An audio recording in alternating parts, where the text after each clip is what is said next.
Good morning. Good morning. Good So, morning. Dr. Vishal, we may start now, sir has joined. Okay, sir. Thank you, sir. A very good morning to all.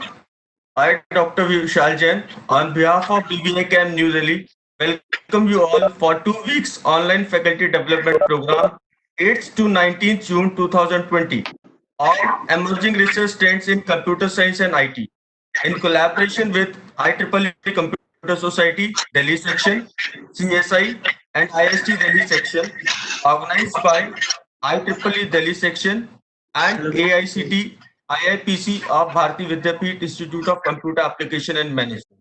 And I hope and pray that all is good with you and your family during this time, as the global COVID-19 pandemic is still peaking around many countries. Without much ado, I would like to commence the inaugural session of 2 weeks Faculty Development Program by inviting Professor M. N. Oda Sir, Director, BVA Camp New Delhi, for the welcome address. Sir, please. Good morning to all of you. It is my privilege to welcome Honorable Professor Yogesh Singh Sahab, the Honorable Vice Chancellor of Delhi Technological University, the former Vice Chancellor of MS University Baroda, the former Director of NSIT at that moment, now NSUT, and we have worked together for almost 15 years at Indraprasth University when he was the Dean of the University School of Information Technology, as well as the Controller of Examination. So, a very warm welcome to you, sir.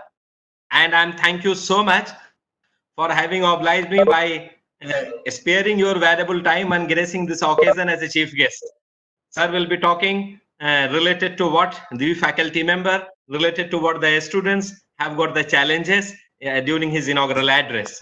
I have in this inaugural session Dr. Prerna Gaur, Professor NSUT, National Netaji Subhash University of Technology.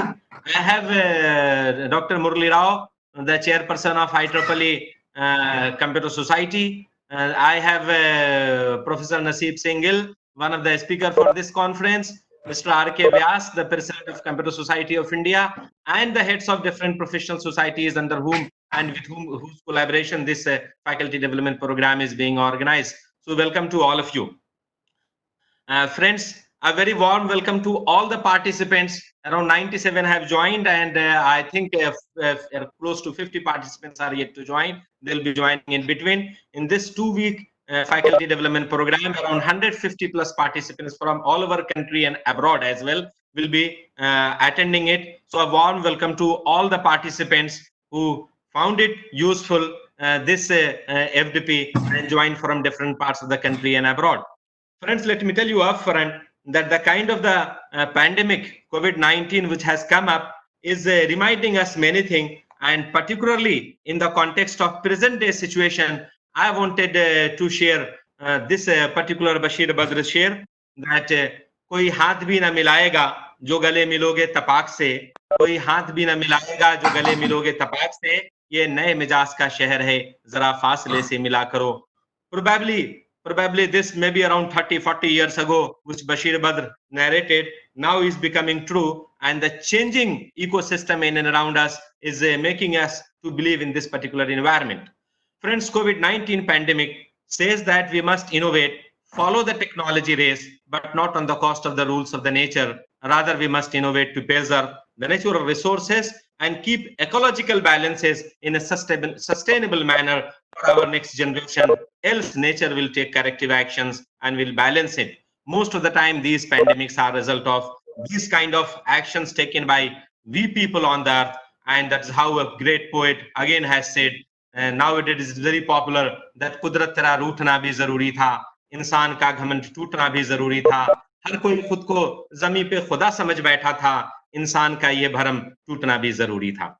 Friends, nonetheless, the very important and most dear concept of mine which I share with all of you, and for this particular note that why this FDP in online mode and 2 weeks duration. So what's most important to share with all of you, that on this earth there is nothing constant except change. So change is a continuous phenomena, and if we do not accept changes upfrontly, possibly the market forces, the competition, the changed ecosystem will change us.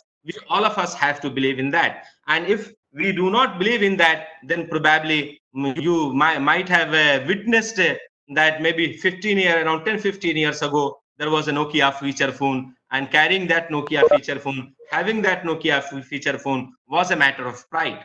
But are we having Nokia feature phone now? Where went Nokia wrong? The basic problem with the Nokia was that it didn't accept proactively or adapt proactively the changes which were coming, the changes which were written on the wall. It is said that in literature world, that दीवारों पे लिखी इबारत पढ़नी चाहिए. अगर हम दीवारों पे लिखी इबारत पढ़ने में भूल कर जाते हैं, तो फिर हमें सदियां गुजर जाती हैं उसे करेक्ट करने में. And exactly same happened, that Nokia has been washed off. Now they have got all kind of models in their product profiling, but will not be in a position to get that share which Nokia had got earlier. And that's how it is said that इंसान घर बदलता है, लिबास बदलता है, रिश्ते बदलता है, दोस्त बदलता है, फिर भी परेशान क्यों रहता है? क्योंकि हम खुद को नहीं बदलते. हमें अपने खुद को बदलना पड़ेगा.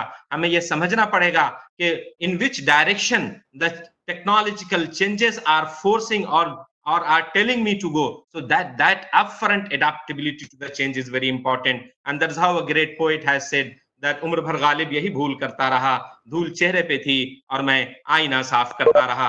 तो फ्रेंड्स, हम सारे लोग अपने चेहरे को साफ नहीं करने के बजाय, अपने आईने को साफ करने के बजाय अपने चेहरे को साफ करेंगे. टेक्नोलॉजी में हम जहां पीछे हो रहे हैं, हम उसे समझने की कोशिश करेंगे. हम ये समझेंगे कि हमारे इन एंड अराउंड इकोसिस्टम में क्या चेंजेस होने वाले हैं. Friends, at this moment, that particular time in which we are in a pure digital age, which is also known as Industry 4.0. Without going into the details of Industry 1.0, 2.0, and 3.0, for the purpose of the paucity of the time, I will straight away sensitize that what exactly is the difference between Industry 3.0 and Industry 4.0.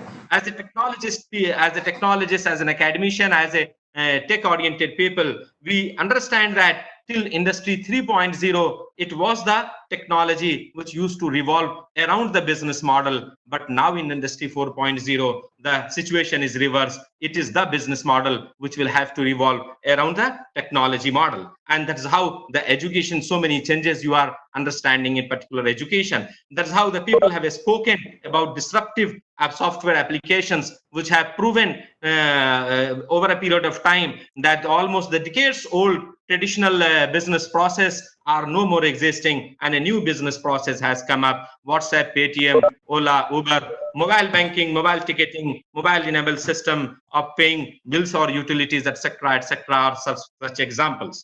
While talking this, friends, why are we talking this? The importance behind this, that we are living in this Industry 4.0, and education is not going to be an exception to this. And that's how I claim that if we teachers, if we administrators, if university and institutions as a whole are not going to change in an upfront manner, in a proactive manner, possibly the time will tell us that we will be lagging behind and too behind.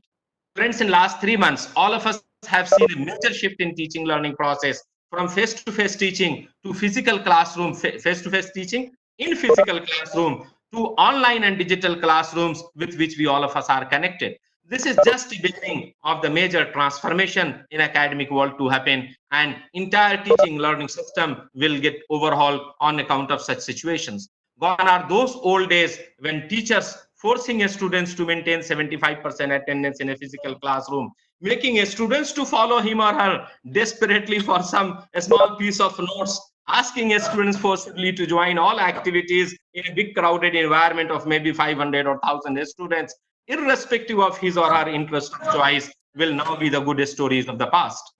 Under the changing ecosystem, educational processes will have to be made as flexible as possible to meet the customized need of every student. In this 21st century, the future teachers will be facilitator, will be coordinator, will be moderator, will be supervisor, etc.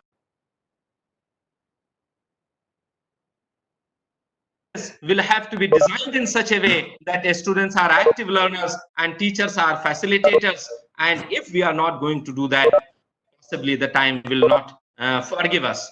and the kind of the environment with which we are going on, we will have to find out the mechanism that existing practices of we teachers deciding the course curriculum for any degree diploma program will have to go away, and the flexibility will need to be infused in the system to the extent that students will be empowered enough of selecting necessary and sufficient number of papers from different baskets. And when I'm talking of different baskets, I'm talking that basket may be interdisciplinary, basket may be cross-disciplinary, basket may even be transdisciplinary to earn more than maybe if 200 credits are required for 4 years degree program, or 150 credits are required for 3 years degree program. So they may be they may be having choice, they may be empowered enough to select any number of programs from any of the basket and complete these kind of curriculums, of course with some restrictions and with some prerequisites.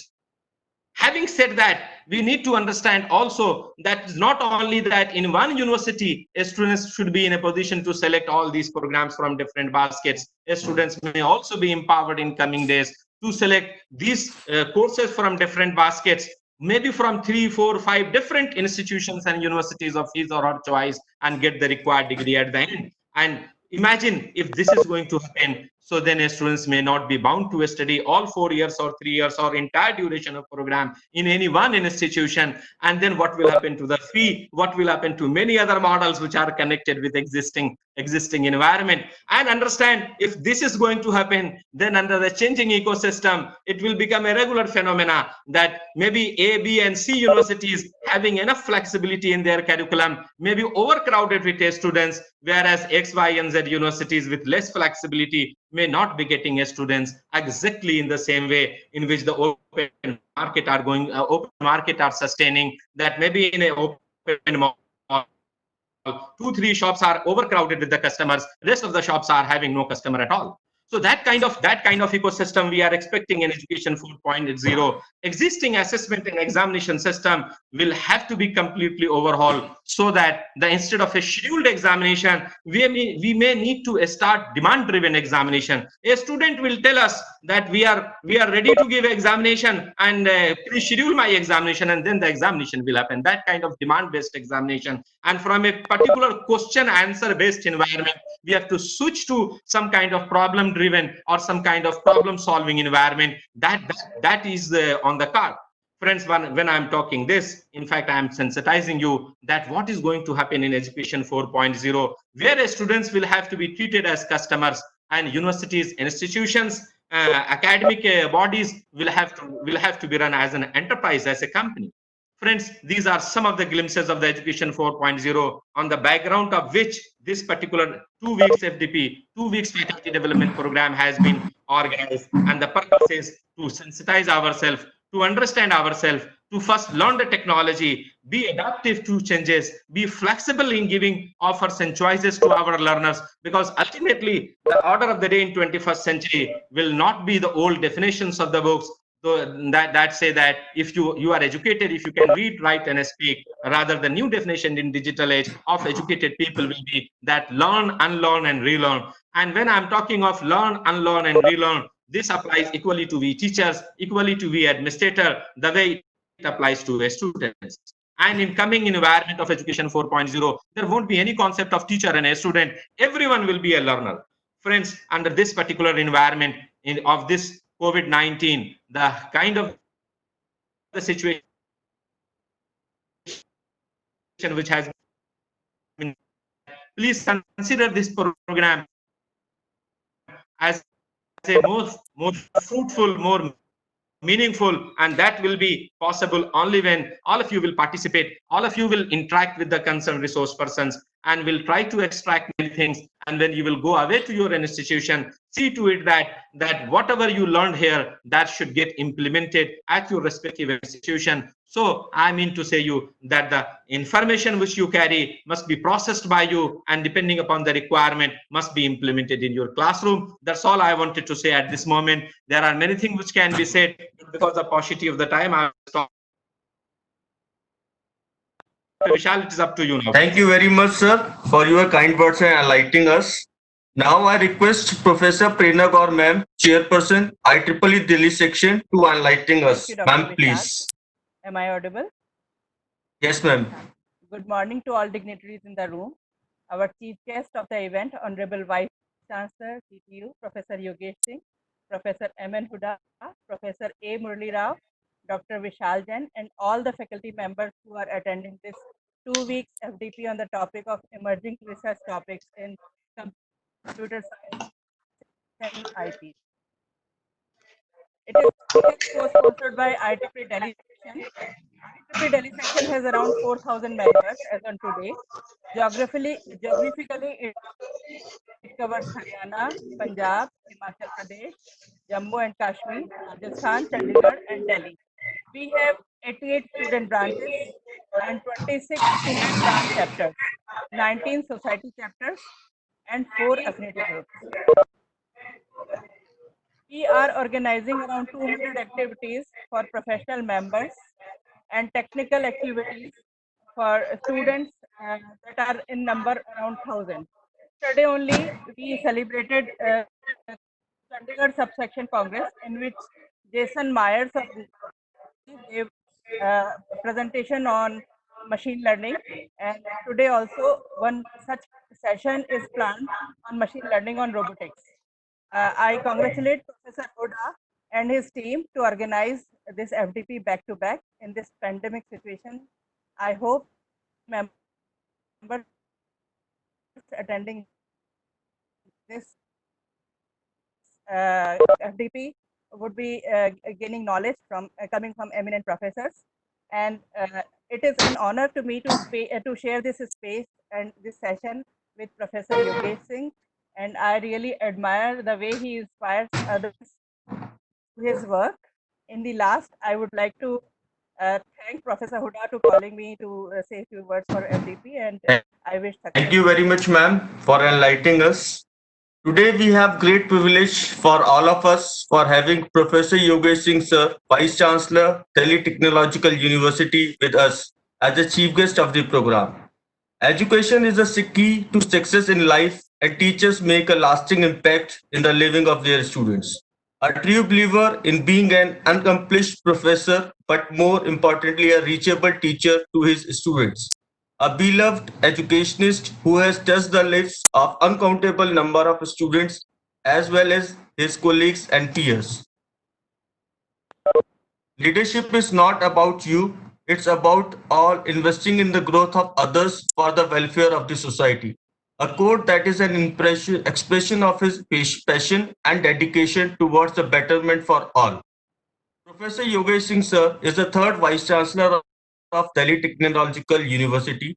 He has been fifth director of Netaji Subhash Institute of Technology from 2014 to 2017, 16th Vice Chancellor of Maharaja Sayoji Rao University of Baroda, Gujarat, 2011 to 2014. Government of Gujarat had given him the second term of Vice Chancellor, Maharaja Sayoji Rao University of Baroda, which he continued till 2014.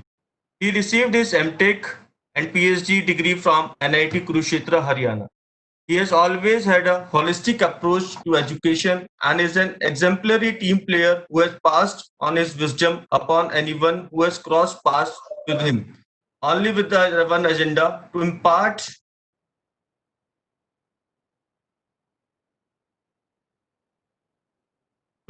knowledge. He is not just a visionary in his field, but a praiseworthy administrator, an ideal candidate for any position to be a teacher, head of department, head of university. He has done justice to all positions with such admirable grace and calmness that he has an inspiration to one and all. A true representative of the students' welfare and believes in a transparent administration where the door is always open to everyone. Sir has an iconic track record of quality teaching and innovation and research with a H index of 31 at citation index of 3248 reported by Google Scholar as on November 2019. A great mentor who has supervised 23 PhDs in the area of software engineering. He is listed as a third best amongst the most productive Indian authors for participating in software engineering research as reported by Indian Computer Science Research Output during 1999 to 2008. Qualitative analysis published in Journal of Library and Information Technology 2010. He is a chairman, governing body, Information and Library Network, InflipNet Center, Gandhinagar, with effect from 31st January 2018. He is a member of Executive Committee of NAC with effect from 2019. He is an independent director of Gujarat State Petronet Limited and Gujarat State Petroleum Corporations, Government of Gujarat undertaking 2013 and 15 respectively.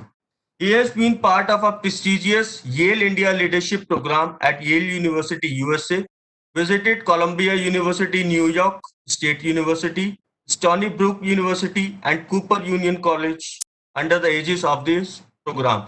It is a great privilege to have sir with us. Now I request sir to share their knowledge and experience and enlightening us with your share. Please, sir.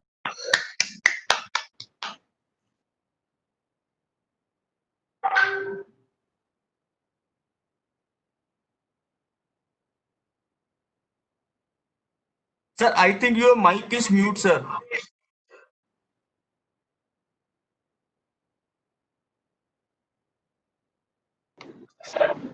Is it okay now? Yes, sir, fine, perfectly, sir. Okay. Thank you very much and good morning to all of you. Professor M.N. Hoda, my old friend. Hello, good morning, Good sir. morning, good morning. Professor Naseeb Singh Gill, Professor Prerna Gaur, Professor Murli Rao, other respected faculty members of Bharati Vidyapeeth, my dear participants and dear students. First of all, I would like to thank Professor Hoda for inviting me for this 2-week faculty development program. You know, I have seen the progress of Bharatiya Vidyapeeth since 1999, when Indraprastha University was established. From the very beginning, I am closely watching the progress and development of the Bharatiya Vidyapeeth. Thanks to the management and thanks to Professor Hoda, who is here from the very beginning. Now, coming to the topic, this is a faculty development program for 2 weeks, and topic is very important, very relevant and prevalent here when we say emerging research trends. Emerging research trends in computer science and information technology. I was going through the papers of the faculty development program. I thought, what type of topics we have to cover? Industry 4.0, deep learning and applications, information security and blockchain technology, AI-powered world, data analytics using R, AI and big data analytics, IoT, mentoring teachers for effective virtual teaching. Then I was thinking these all topics are emerging research trends in computer science, and every topic is very important. Am I audible? Yes, sir, you are audible. Yes, sir. You are Okay. audible. Okay. So every topic is very important, very interesting. So if you go through the listed topics of the FDP, you will find the emerging research trends of computer science and information technology. But you know, the most important now what is happening in this pandemic, mentoring teachers for effective virtual teaching. This is very, very important because situations are demanding us that we should go for online teaching. Next semester also, what has happened last time, we all know that we were having no option but to go for online teaching. But now in this semester, next coming semester also, there are chances that we have to go for online teaching. So this topic has become more important. We teachers should learn new techniques, understand the difficulties of online teaching, and with the objective to make online teaching interesting, effective, and example-oriented. You know, in Delhi Technological University also, when we decided last time, we decided in the month of March to start this online teaching. Everyone was skeptical. Some of them were scared also. They don't know, it is very, very difficult. But you know, now most of the teachers, because teachers are intelligent,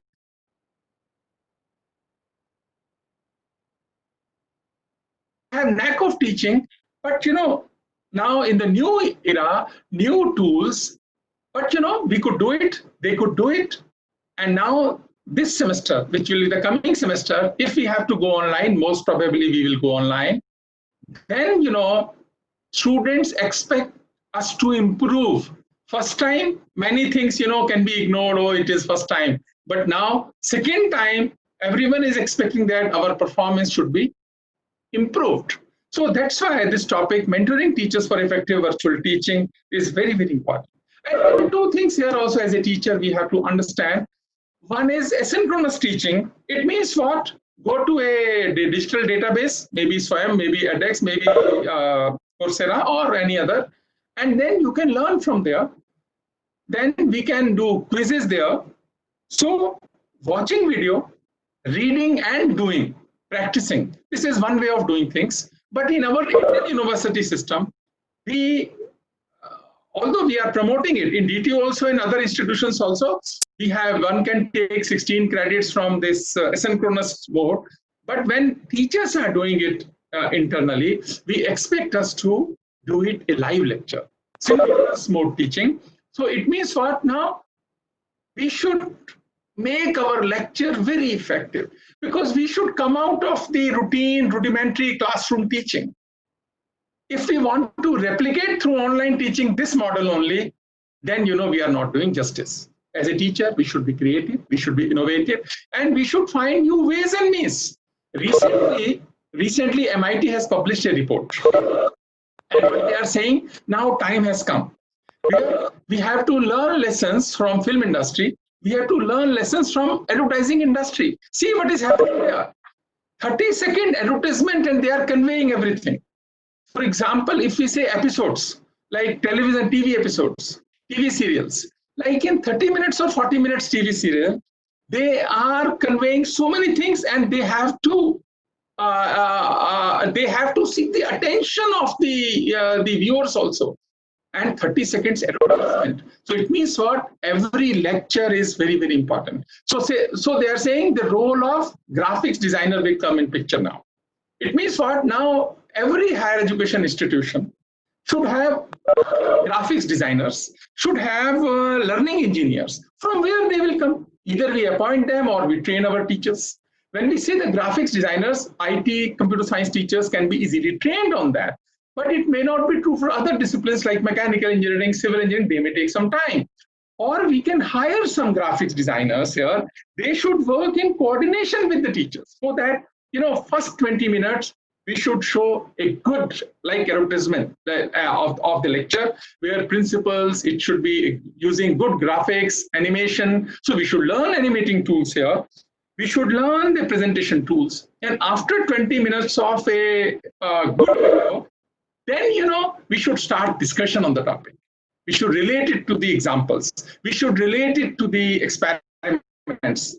And then a quiz or something like that, so that we should, in online, the difficulty is what?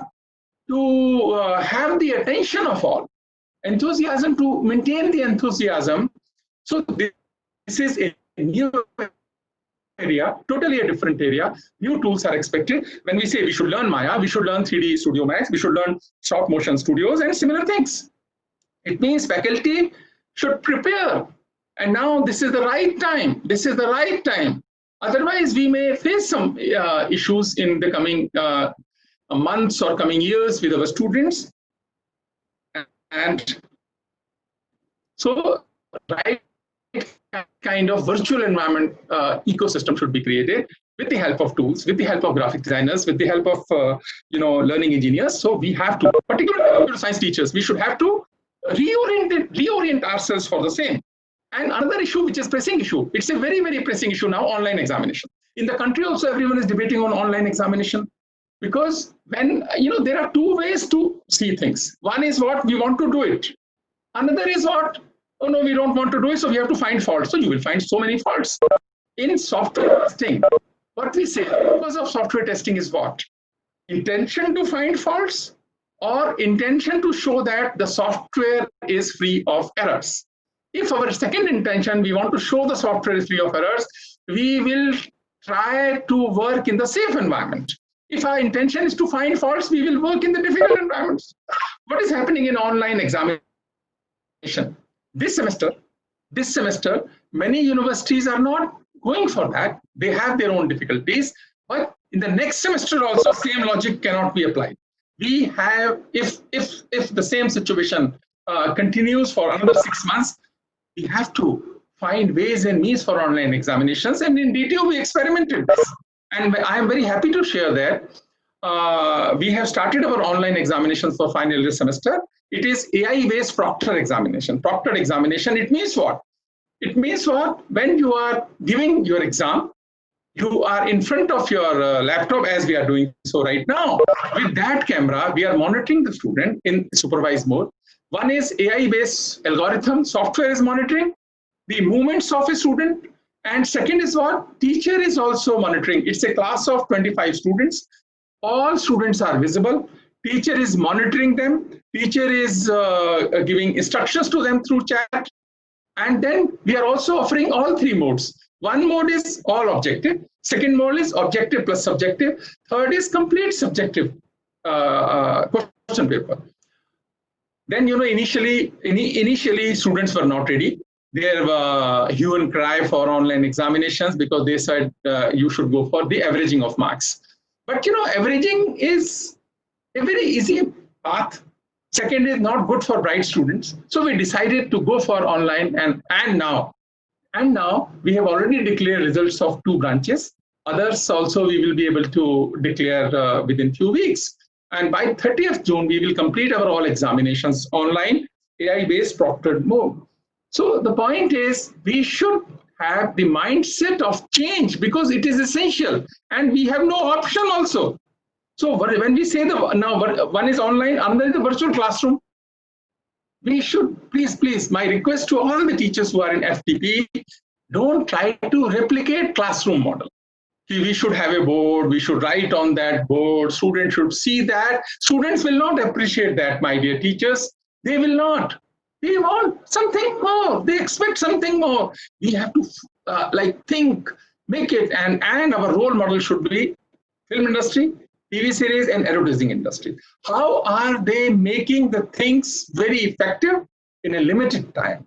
So our time is also very limited, 40 lectures, so 40 sessions, and every session, 20 minutes a video, and then we should start our discussions. And many tools are available, in DTU, but our teachers and others are doing like that, some of them, because these terms were not familiar to us before 2020, like Google Meet plus Google Classes. It's a good combination. Or Moodle, Zoom, Microsoft Teams, Vedimer, Big Blue Button, LearnCube, Electa Live, Adobe Connect, VizIQ, Ustream, Livestream, Spreecast, Vocal, Watch It Too. So many softwares are available right now, and now new softwares will also come. We can also develop in universities because this is the right time. This is another business opportunity which is coming up here.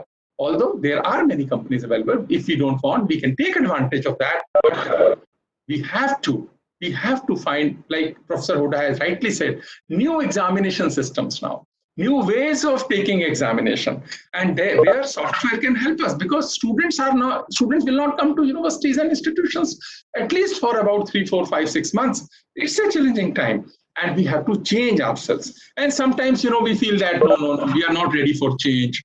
What is happening in most of the institutions, like their resistance for change. It is, and don't worry about it, it is related to human nature.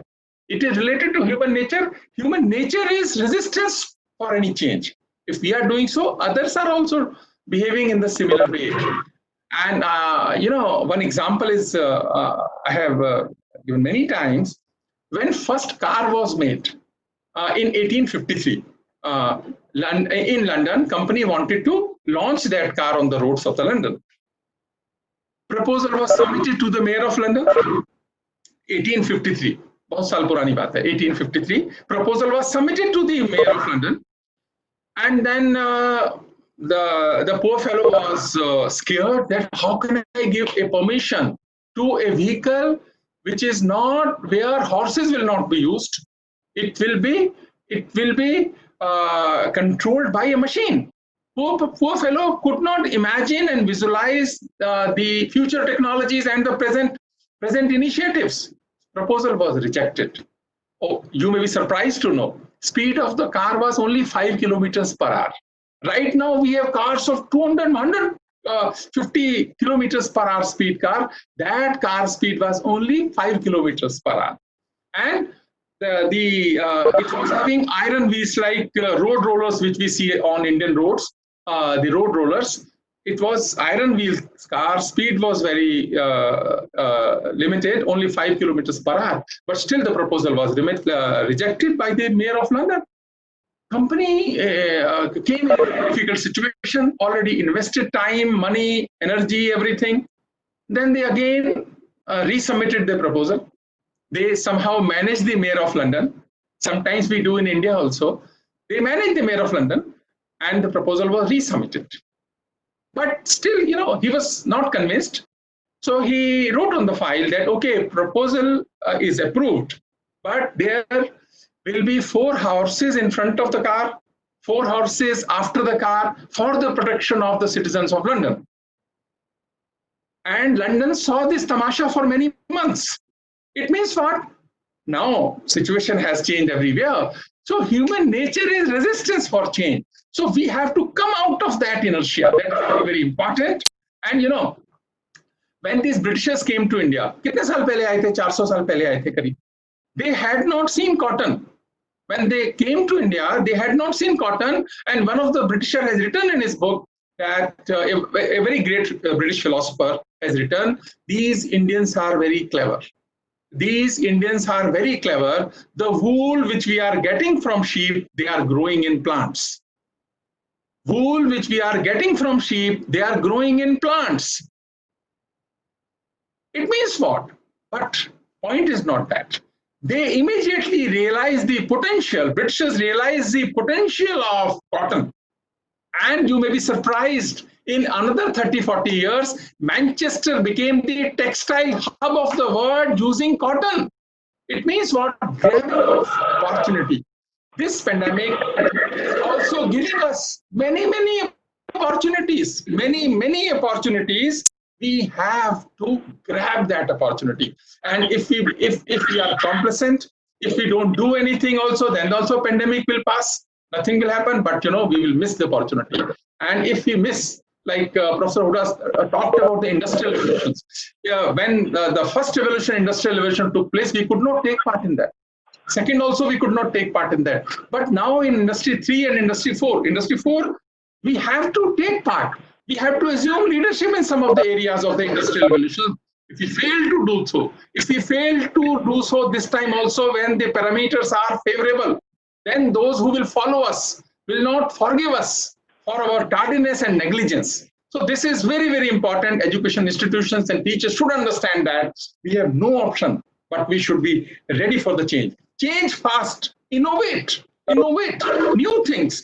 Everyone is expecting to work in the new areas. And when we say the research, emerging areas for the research, first of all, we should come out of the work. What is happening in our higher education system? Our research means what? Redefinition.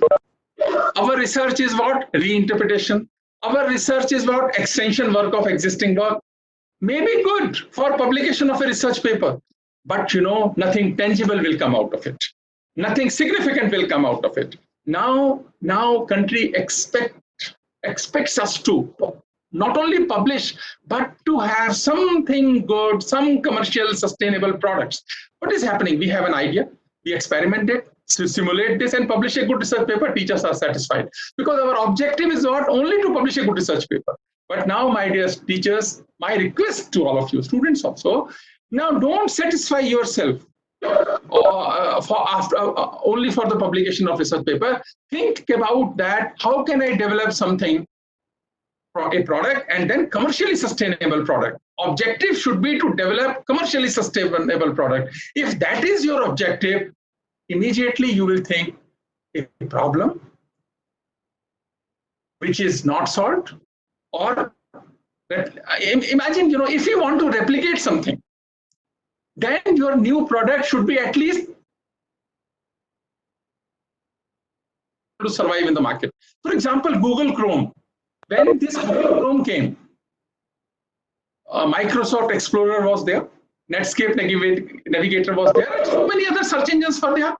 But this came with so much support from Google and their peripheral products that it became very popular. If your product is not 10 times better than the existing products, it will not be able to sustain in the market. It may be successful for a very short time, but then others will beat it. So one is, if you want replication, then it should be at least 10 times better than the existing products. But if it's a new area, if it is a new area, situation will be very, very different. Another example, there is a newspaper, very old newspaper from New York, published from New York Times. We all know the name of New York Times. And, very popular newspaper, very a profitable venture. But in 2013, when Twitter went public, I don't know how many of you know, when they went for public, their market capitalization of Twitter in 2013, it was $24 billion. $24 billion, which was 12 times more than New York Times. 10 times, 12 times more than New York Times in 2013. But in the same year, New York Times posted the profit of $133 million, and Twitter posted loss. Still, their market capitalization was 12 times because people were expecting, people were thinking the future in Twitter. And now in 2020, we know what has happened now. Twitter is known to everyone. Most of the people across the globe are using Twitter. Although it was a loss-making company in 2013 when it came to public, IPO came. So it means what? If something is coming very new, very different, and most of the things are coming in our areas, which is IT and CS, we have to find new ways and means which are very, very essential for our success. Imagine, time is changing very fast. Like, for example, I don't know how many of you know, radio took 38 years to have the viewership of 5 crore people. 5 crore लोग लेने में radio को 38 साल लगे. TV took only 13 years. Internet took only 4 years. Facebook took 2 years. iPad took 1 year. WhatsApp took only 8 months. It means speed is unprecedented. You can't even think of like 38 years to 8 months for the user base of 5 crore people. But when we say, it means what? We have no option now but to create technology in universities, in institutions, in other laboratories, in industries. When government of India say make in India, they are right. They want to make something in India. But if a nation of 131 crore people is dependent only on borrowed technology, how can we survive? Because when you are purchasing technology, creating technology, and then manufacturing something here, that is good. One level is fine. But then, you cannot become rich. You cannot create wealth for your country. You cannot create wealth for the individuals. The reason is very simple. Borrowed technology is very costly. It means either we have to make some changes in the whole process, or we have to have our own chain. We have to have our own patents. We have to have our own technology. First level, government is working very hard. Now, India is, as we all know, in India, 6 crore mobile phones are purchased every month. And now we are manufacturing mobile phones in India. Prior to 2014, we were not manufacturing hardly anything in India. We were importing everything. But now also manufacturing means what? It is totally dependent on borrowed technology. So profit margins are, very minimum profit margins. And this can only will happen if we focus on research. We should have passion for technology, because always remember, technology should always be on our side. As a nation also, it should always be on our side. It should never be on other side.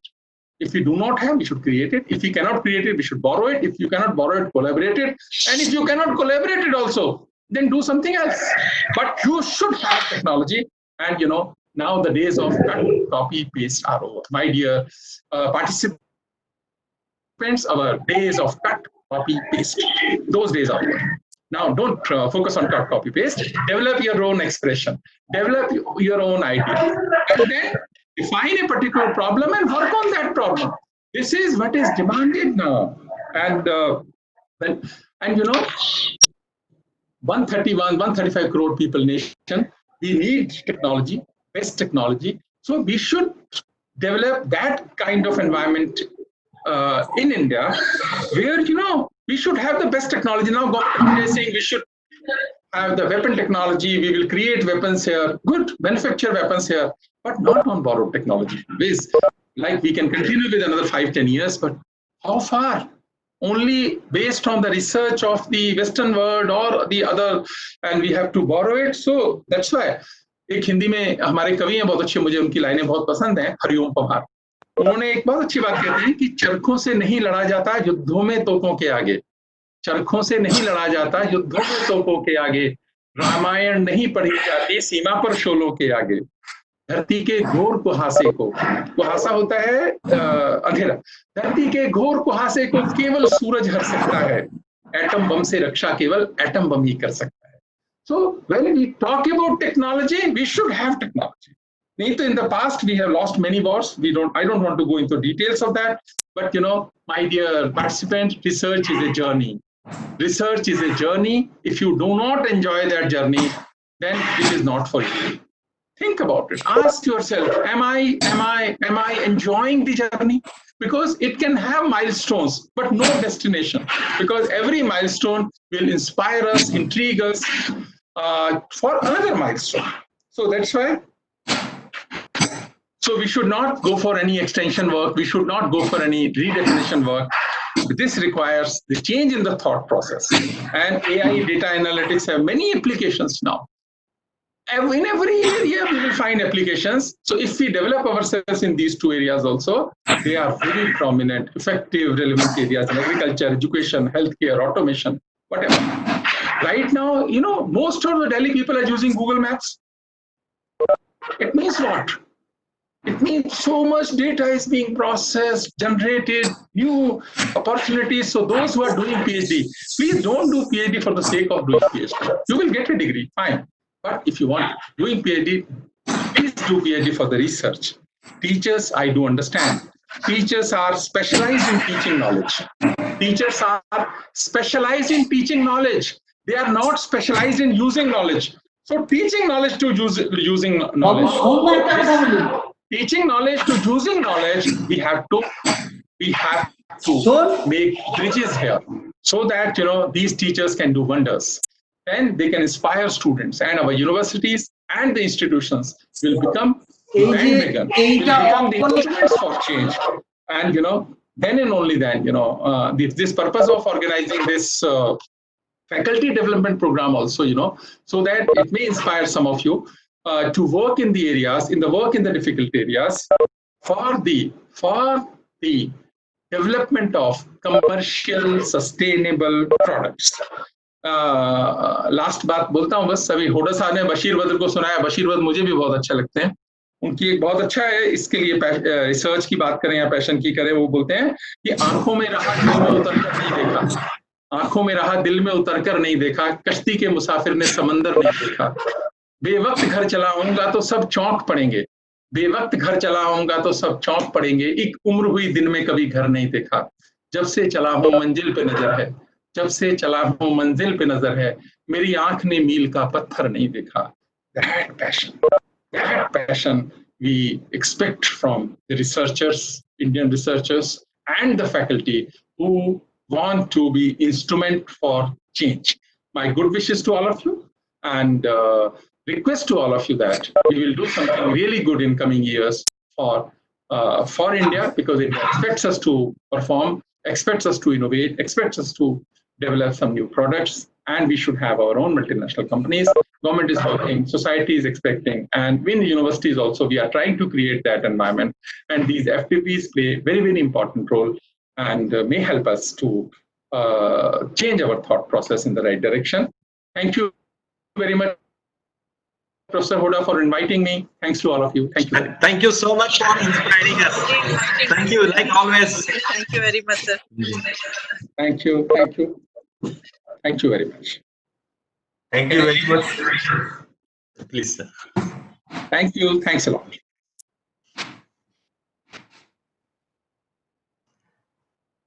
Thank you very much, sir.